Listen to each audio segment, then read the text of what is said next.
En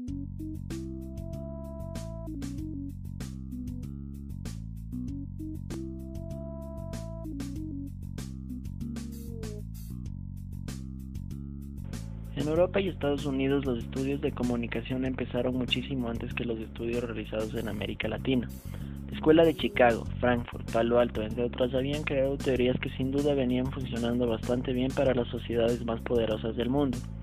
Sin embargo, los países de Latinoamérica, al estar mucho menos desarrollados que los europeos o que Estados Unidos, y a partir de la creación de la Alianza para el Progreso, empezaron a darse cuenta que las teorías ya existentes realmente no funcionaban para nuestra sociedad.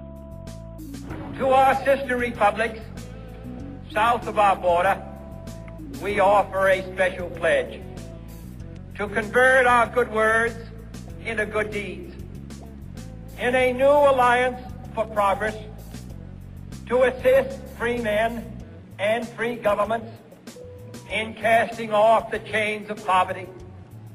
But this peaceful revolution of hope cannot become the prey of hostile powers.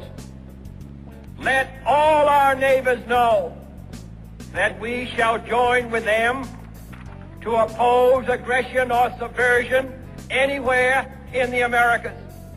And let every other power know that this hemisphere intends to remain the master of its own house.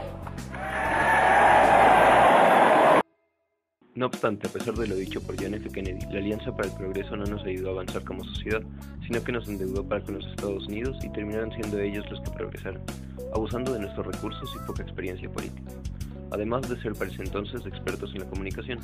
Pero claro, la cultura latinoamericana es muy diferente a la estadounidense, por lo que nuestros comunicadores empezaron a crear teorías que se adaptan más a nuestra cultura, para que de esta forma la comunicación pueda beneficiarnos más como sociedad, por lo que se podría decir que la Alianza para el Progreso le salió el tiro por la culata. Las teorías creadas anteriormente no funcionan en Latinoamérica dada la compleja situación que se vive en esos pueblos, y es que simplemente la cultura no es igual.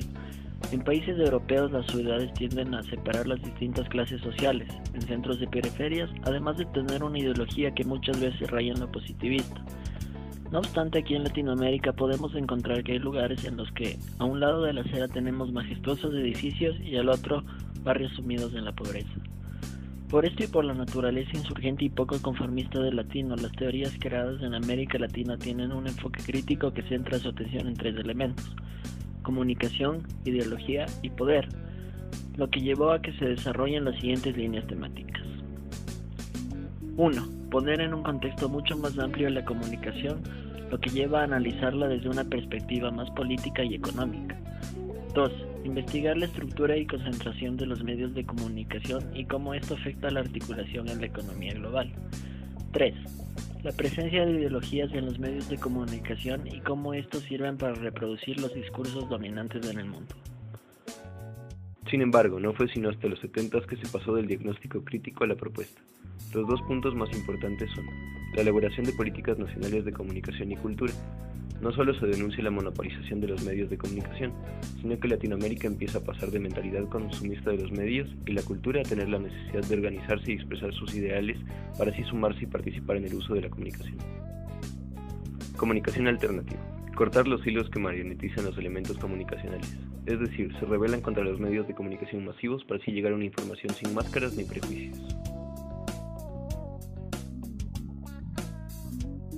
Jesús Martín Barbero, uno de los máximos exponentes latinoamericanos, se centra mucho en el estudio de la cultura, separándolo en cultura tradicional, cultura nacional y cultura urbana de Latinoamérica, siendo este un tema muy complejo. Por culturas tradicionales se entiende culturas precolombinas, culturas negras y campesinas. En América Latina los cambios de las culturas tradicionales se ven mucho más deprisa que los cambios en las teorías antropológicas. Las culturas están viviendo un proceso de industrialización especializada de la industria cultural, creando así una inmensa máquina de producciones de bienes simbólicos especializados y ligados a determinados públicos. Lo hacen ya sea desde el medio impreso hasta la televisión e incluso la radio. Bolívar Echeverría, teórico ecuatoriano de bases filosóficas netamente marxistas, cuestiona profundamente el sistema capitalista. Según Echeverría, la civilización sufrió un tremendo estado de ruptura, ya que este contradice los valores humanos y naturales, moldeando así al hombre a una imagen creada por el capitalismo en sí. Echeverría también habla de una modernidad alternativa, la cual se enfrenta a un proceso de reconfiguración y rearticulación en una modulación capitalista. De esta forma acepta la posibilidad de un descentralizamiento no horizontal a la modernidad, funcionando como soporte para un proyecto de sociedad alternativo. Según Echeverría, el barroco fue una base que se muestra como una grieta de la modernidad capitalista, donde ocultamente se dan resistencias a la reproducción capitalista. Echeverría divide a lo barroco en varias partes. 1. Ethos, un principio de construcción de vida que opera a partir de las intenciones de los sujetos. Básicamente el ethos barroco era una forma de vivir en y con el capitalismo, a pesar de ser el ethos que más fricción generaba con el mercado. 2. El barroco es definido como una forma de vivir el capitalismo que resiste la lógica del valor de cambio a partir de la otra cara de la moneda, que vendría a ser el valor de uso. Según Echeverría, lo que vuelve fascinante al barroco es su negativa a eliminar la forma natural de la vida. 3. Esto tiene que ver con el código fagia, que fue practicado tanto por los indios urbanos en México como por los indios de los Andes cuando se vieron obligados a adoptar la cultura occidental durante la invasión colonizadora en América.